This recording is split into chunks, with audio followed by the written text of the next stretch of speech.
down, calm down. No, no, no, no. The official consultation is open until 12th of February 2026, meaning no new rule will begin before summer 2026. Those of us that are thinking that probably the government is going to just implement the ILR right away, guys, I think this is a good news for us. And I find this article very helpful. This was published by Work Permit Cloud. Some of us have been on asking, when is this policy even coming into play? Key important dates that they have published, and I feel like, no, I must bring this to my audience.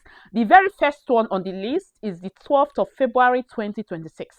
Yes, this is regarding the consultation that some of you filled out regarding the extension of ILR. Okay, so that consultation is closing on the 12th of February 2026. Those of us migrants that are likely to be affected, you know what to do. I don't need to tell you. I'm begging you guys again. At least you have more than a month to do this. So that is an important key date. So after this date, obviously they are going to make their decision, and trust me, guys, when they finally make their decision and it did not fill out that survey, like I told us, we have nobody else to blame. Okay, because at least you should have tried. But that's not the purpose for this video. So another important date also that I feel like you should take note of: English language requirement increasing to B2. Like I told us before, I think I brought this news to us immediately it was published by the UK government. It's taking effect from the 8th of January 2026. The English requirements will increase from B1 to B2 in accordance with the CEFR, which is the Common European Framework for Reference for Languages. It's equivalent to A-level standard. This change will apply to those under skilled worker, scale up, and high potential individual routes. So please, let's take note of this. The requirement will also increase for settlement application across the majority of immigration routes from B1 to B2. The next one, immigration skill charge increase. From 16th of December 2025, the immigration skill charge ISC will rise by 32%. Employers are encouraged to monitor their sponsor workers' visa renewals dates and assign a certificate of sponsorship before the increase come into effect. So this is a kind reminder to all employers to monitor their sponsored workers, ensure that they renew their visas before 16th of December 2025. That's those that are due for visa renewal. The government has announced that there will be an increment of ISC charge. Just in case you are not aware, this is the amount that employers pays for each worker they sponsor before their COS are being issued. Then the next one on the list is the graduate route changes.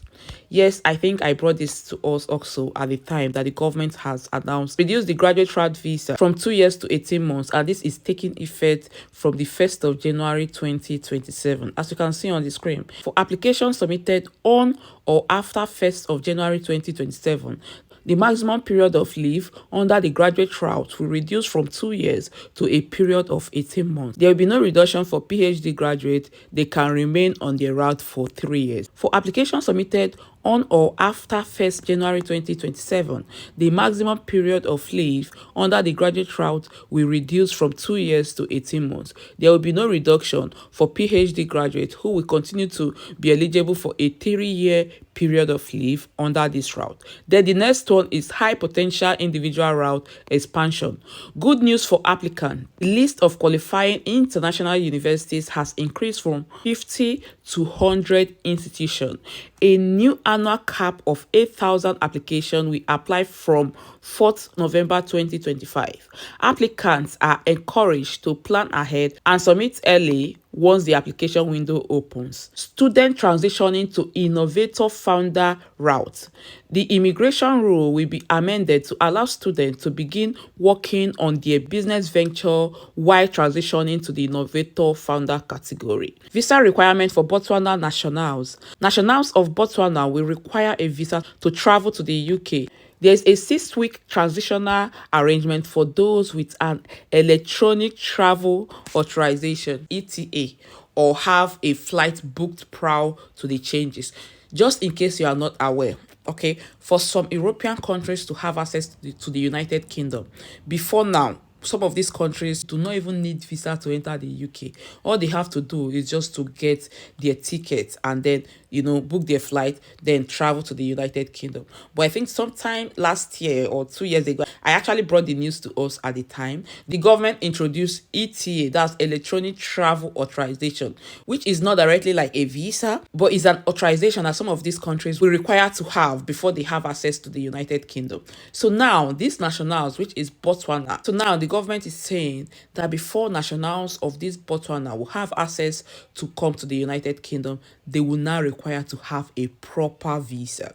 However, for individuals that already have ETA prior to the change, can still come into the United Kingdom, with their electronic travel authorization. Before I end this video, I want to bring our attention to something very important.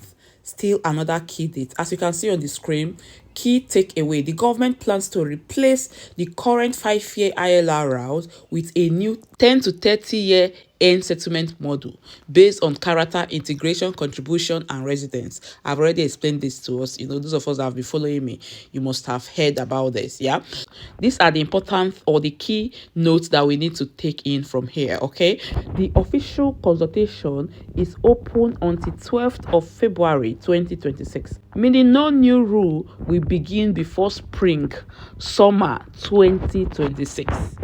So guys, those of us that are thinking that probably the government is going to just implement the ILR right away, guys, I think this is a good news for us, because I find this article very helpful. This was published by Work Permit Cloud, a company here in the United Kingdom that talks about UK immigration news, or that gives updates on UK immigration news. Introduced via a statement of changes April 2026, the end settlement rule could take effect by late April 2026. This is like a prediction on when the end settlement model takes effect. However, do not forget that the government has not made any official statement or any official publication regarding the implementation date, that's the exact date that the end settlement model is taking effect. But I feel like those of us that have been trying to know the exact date, to know how they plan their life. Coming down here, existing skilled workers are encouraged to respond to the consultation and share their view on how the proposed changes